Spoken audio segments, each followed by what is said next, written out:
Why keeping your childhood stuffed animal is actually a sign of emotional intelligence. You might laugh it off when friends see it on your bed, making a quick joke about your childhood nostalgia to avoid looking sentimental. But deep down, you know this plush toy is different from any other keepsake you own because holding it brings an instant, physical wave of relief. This isn't just a silly habit or a sign that you are refusing to grow up. There is a beautifully designed system in your brain that chose this exact object to protect you. And understanding why you kept it reveals a hidden map of how you handle stress today. When life gets incredibly overwhelming and your brain goes into survival mode, your nervous system desperately searches for a shortcut to absolute safety. This specific stuffed animal is not just a toy. It is a physical anchor for your emotional equilibrium, serving as a sensory time capsule that instantly bypasses your logical mind. You did not choose to keep it because you are fragile. You kept it because your brain learned long ago that this specific combination of texture, scent, and weight could immediately lower your heart rate. Think about the last time you had a truly exhausting day, walked into your room, and just felt a quiet pull toward that familiar shape on your pillow. It is a biological response because your brain associates that object with a time when you did not have to pay bills, navigate complex relationships, or worry about the future. But there is a hidden reason why this specific toy survived when all your other childhood treasures were sold or thrown away. Your brain wired itself to use this object as an external emotional regulator, a concept known as a transitional object. When you were a toddler, you had to learn the terrifying truth that you and your primary caregiver were separate entities, which meant you were sometimes entirely on your own. To survive this sudden emotional gap, you transferred your sense of absolute security onto this plush companion, transforming it into a bridge between your inner world and the scary outside world.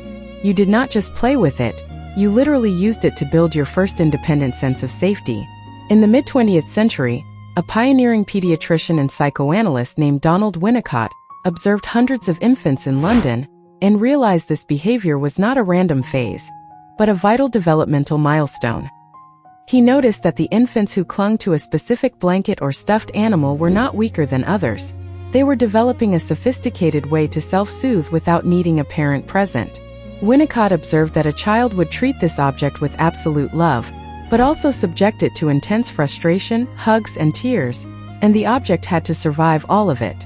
This teaches you a fundamental truth about survival. You can feel intense, chaotic emotions, and your world will not fall apart. But Winnicott also discovered something that explains your adult attachment to this day. He found that if a parent tried to forcefully wash or replace the dirty, smelly object, the child would experience intense distress because the unique scent and texture were the exact components that triggered the brain's safety response. When you hold that worn-out toy today, your adult brain is tapping into that exact same ancient neurological pathway of self-soothing. If you are facing a massive career shift, a painful breakup, or just the daily grind of adult anxiety, your brain instinctively reaches for the one tool that has a highly effective success rate in making you feel safe.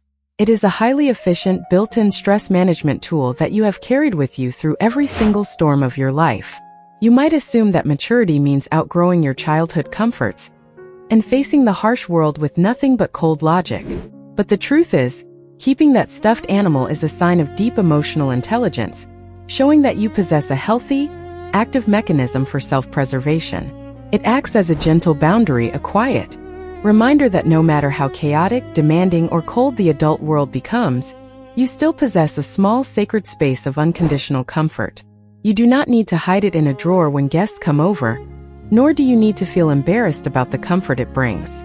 It is a physical monument to your own resilience, proving that you have successfully navigated the transition from a vulnerable child to a functioning adult while keeping your capacity for comfort intact.